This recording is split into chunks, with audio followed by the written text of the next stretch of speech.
अस्सलामुअलैकुम dear aspirants. आज हम एक नए लेक्चर के साथ हाजिर हैं। आज का जो हमारा लेक्चर है वो है एंटीबायोटिक से रिलेटेड। हम आपको अपने इंस्टीट्यूट की जानिब से वेलकम कहते हैं। हम चलते हैं अब अपने टॉपिक की जानिब। The term antibiotic means against life. अब ये जो लफ्ज़ एंटी है इसका मतलब होता है अगेंस्ट, और बायो का मतलब क्या होता है ज़िंदगी, तो बायोटिक का मतलब क्या हो गया लाइफ, तो अगेंस्ट लाइफ। तो अब ये क्या चीज़ है, इसकी डेफिनेशन में देखते हैं।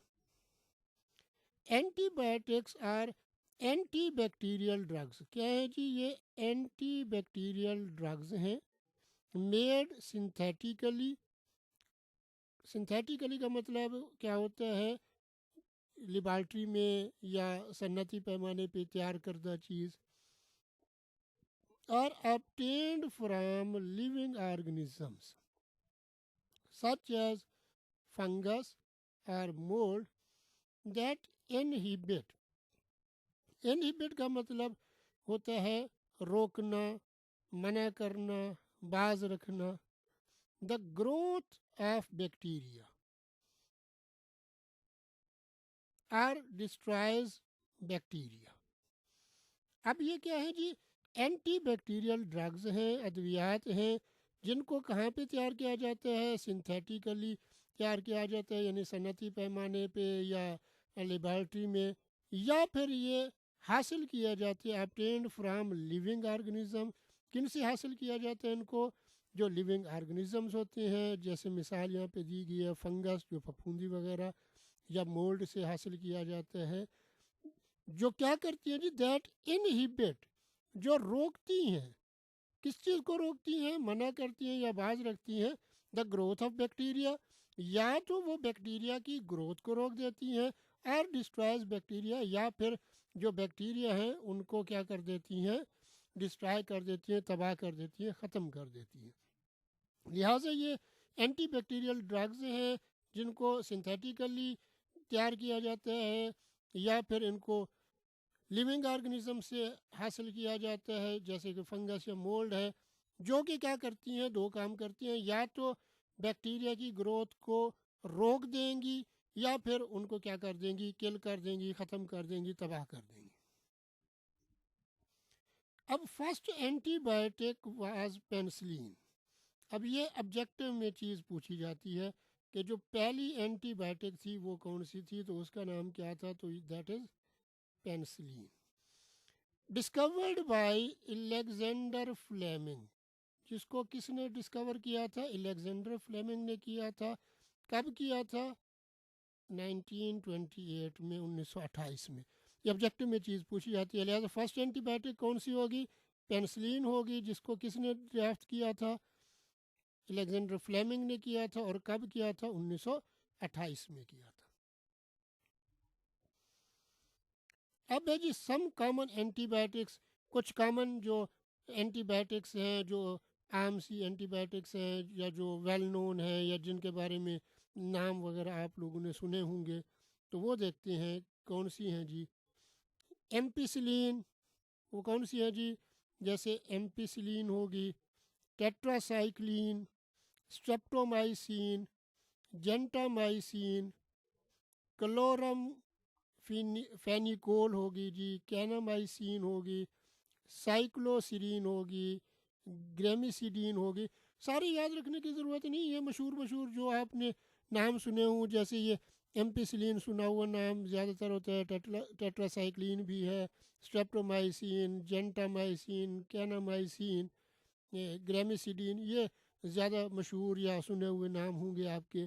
तो दो चार आप लिख दें तो सफिशेंट होते हैं। तो कौन सी कॉमन है जी? एम्पिसिलिन होगी, टेट्रासाइक्लिन होगी, स्ट्रेप्टोमाइसिन होगी, कैनामाइसिन, जेंटामाइसिन, ग्रेमिसिडीन। तो ये आप याद रख लीजिए। उसके बाद है जी क्लासिफिकेशन, यानी किसकी क्लासिफिकेशन? एंटीबायोटिक्स की क्लासेस, ग्रुप, कितने क्लासेस हैं? There are two types of antibiotics. कितनी टाइप्स हैं जी? दो किस्में हैं। तो एंटीबायोटिक्स की कितनी किस्में हो गई जी? 2 टाइप्स हो गई, 2 किस्में एंटीबायोटिक्स की। कौन कौन सी उसको देखते हैं जी। एक है जी बैक्टीसाइडल एंटीबायोटिक्स। अब लफ्ज़ साइडल है, साइड से निकला है। साइड का मतलब होता है किल करना।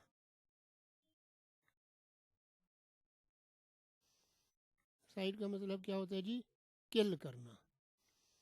अब सुइसाइड जैसे है, सुई का मतलब होता है सेल्फ, यानी खुद को कत्ल करना, किल करना, तो वो खुदकुशी होगी। इसी तरह मैट्रिसाइड होती है, तो साइड किल करना, मैट्री माँ को कहते हैं, तो माँ का कत्ल। इसी तरह पेट्रीसाइड होता है, बाप का कत्ल। इसी तरह जो इन्फेंटिसाइड है, यानी इन्फेंट का कत्ल, शीरखार बच्चे का। और एक बड़ी टर्म आप सुनेंगे, दैट इज़ जीनोसाइड। अब जीनो का मतलब क्या होता है? जिन्स को, यानी नस्ल कुशी के लिए ये लफ्ज़ इस्तेमाल होता है, जीनोसाइड। तो अब देखते हैं जी बैक्टीसाइडल एंटीबायोटिक्स कौन सी होती हैं। Those antibiotics which kill bacteria, जो बैक्टीरिया को क्या करेंगी जी? किल कर देंगी। ऐसी एंटीबायोटिक्स को हम क्या कहते हैं जी? बैक्टीसाइडल एंटीबायोटिक्स कहते हैं। अब इसकी मिसालें जो है वो क्या है? पेनिसिलिन होगी, कैनामाइसिन होगी, स्ट्रेप्टोमाइसिन। तो दो भी लिख सकते हैं, या जो आपको याद रह जाए। पेनिसिलिन होगी, कैनामाइसिन होगी, और स्ट्रेप्टोमाइसिन होगी। उसके बाद और जो किस्म है, that is bacterio static antibiotics. Static का मतलब क्या होता है? रोक देना, हरकत को मुंजमद कर देना, जाम कर देना। तो बैक्टीरियोस्टैटिक जो एंटीबायोटिक्स हैं वो क्या करेंगी? लाजमी नहीं है कि जैसे उसमें हमने पढ़ा कि वो किल कर देंगी बैक्टीरिया को, ये किल नहीं करेंगी बल्कि उनकी ग्रोथ को रोक देंगी। Those antibiotics which inhibit, inhibit का मतलब क्या है जी? रोकना, बाज रखना। किसको रोकेंगे जी? ग्रोथ ऑफ माइक्रो ऑर्गेनिज्म, यानी माइक्रो ऑर्गेनिज्म में बैक्टीरिया वगैरह आ गए तो उनकी ग्रोथ को क्या करेगी? रोक देगी। But not necessary kill them. अब ये लाजमी नहीं कि उनको किल भी करे। क्या कर सकती है? उनकी ग्रोथ को रोक सकती है, इनहिबिट कर सकती है। अब इसकी एग्जांपल्स जो हैं, जैसे टेट्रासाइक्लिन है, एरेथ्रोमाइसिन है, लिंकोमाइसिन है। तो एग्जांपल क्या होगी? टेट्रासाइक्लिन, एरेथ्रोमाइसिन और लिंकोमाइसिन। ये किसकी एग्जांपल्स होगी जी? बैक्टीरियो स्टैटिक एंटीबायोटिक्स की एग्जांपल्स होगी।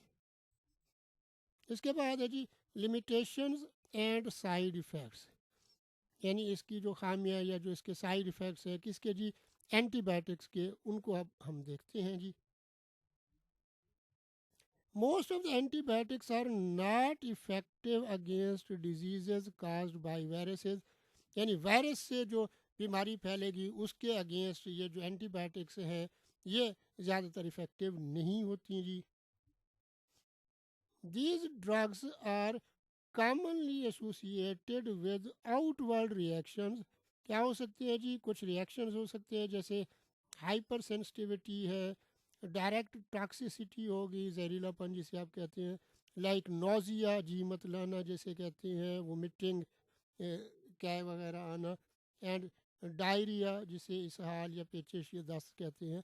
तो ये जो ड्रग्स हैं इनके रिएक्शंस भी होते हैं। साइड इफ़ेक्ट्स में क्या क्या हो सकते हैं? हाइपर सेंसिटिविटी हो सकती है, डायरेक्ट टॉक्सिसिटी हो सकती है, यानी नोजिया हो सकता है, वोमिटिंग हो सकती है, डायरिया हो सकता है। तो ये इसके क्या है जी? ये जो आउटवर्ड रिएक्शंस हैं या साइड इफ़ेक्ट्स हैं। Some are given orally and other intermuscularly, यानी ओरली लिए जा सकते हैं, यानी ड्रॉप्स की फॉर्म में या सिरप की फॉर्म में भी हो सकते हैं, या किसकी फॉर्म में हो सकते हैं? टेबलेट्स वगैरह की फॉर्म में हो सकते हैं, या इंटरमस्कुलरली यानी कोई मसल में इंजेक्ट करने के लिए इंजेक्शन की फॉर्म में भी हो सकते हैं। Almost all the antibiotics are slightly toxic and hence should be taken with a lot of care. ये क्या होती है जी? हल्का इनमें जहरीलापन होता है, टॉक्सिक होती हैं, तो इसलिए इनमें एहतियात करना बड़ा ज़रूरी है, यानी डॉक्टर के प्रेस्क्रिप्शन के बगैर इनका इस्तेमाल नहीं करना चाहिए। अकॉर्डिंग टू प्रेस्क्रिप्शन, जो आपके कोई जो फिजिशियन है या डॉक्टर हैं जो वो प्रेस्क्राइब करे उसके मुताबिक लेना चाहिए। अपनी मर्ज़ी से एंटीबायोटिक्स नहीं लेनी चाहिए क्योंकि ये स्लाइटली टॉक्सिक होती हैं और साइड इफ़ेक्ट्स भी हमने इनके पढ़ लिए हैं। उसके बाद है जी कॉमन साइड इफ़ेक्ट्स, जो और साइड इफ़ेक्ट्स इसके हैं इंक्लूड, जिसमें डायरिया हो गया, नौजिया हो गया एंड वोमिटिंग। यानी क्या, डायरिया हो सकता है, पेचिश वगैरह, नौजिया हो सकता है, जी मतलाना, और क्या हो सकता है, वोमिटिंग, कै वगैरह आना। ये इसके जो कॉमन साइड इफ़ेक्ट्स हैं वो हैं। Allergic reactions cause swelling of the face, itching and skin rash and in severe cases breathing difficulties। अब इनमें से क्या, इनके इस्तेमाल से एलर्जी भी हो सकती है, एलर्जिक रिएक्शन हो सकते हैं, जैसे क्या, फेस का स्वेल हो जाना, सूज जाना, इचिंग हो सकती है, खारिश वगैरह, और क्या हो सकता है, स्किन पे रैशेस हो सकते हैं। और अगर सीवियर केसेस, जो शदीद केसेस हैं, शिद्दत वाली चीज़ें हैं, उसमें क्या है जी, ब्रीदिंग डिफ़िकल्टीज़ यानी सांस लेने में दुश्वारी भी हो सकती है। उम्मीद है कि जी आपको हमारा आज का लेक्चर पसंद आया होगा। मेरे चैनल को सब्सक्राइब कर सकते हैं, अपने दोस्त अहबाब के साथ शेयर कीजिए ताकि वो आपकी तरह इन लेक्चर से फ़ायदा उठा सकें। अल्लाह ताला से दुआ गो हूँ कि अल्लाह ताला आप तमाम लोगों को आपके इम्तिहान में कामयाबी से हमकिनार फरमाए। अल्लाह हाफिज़।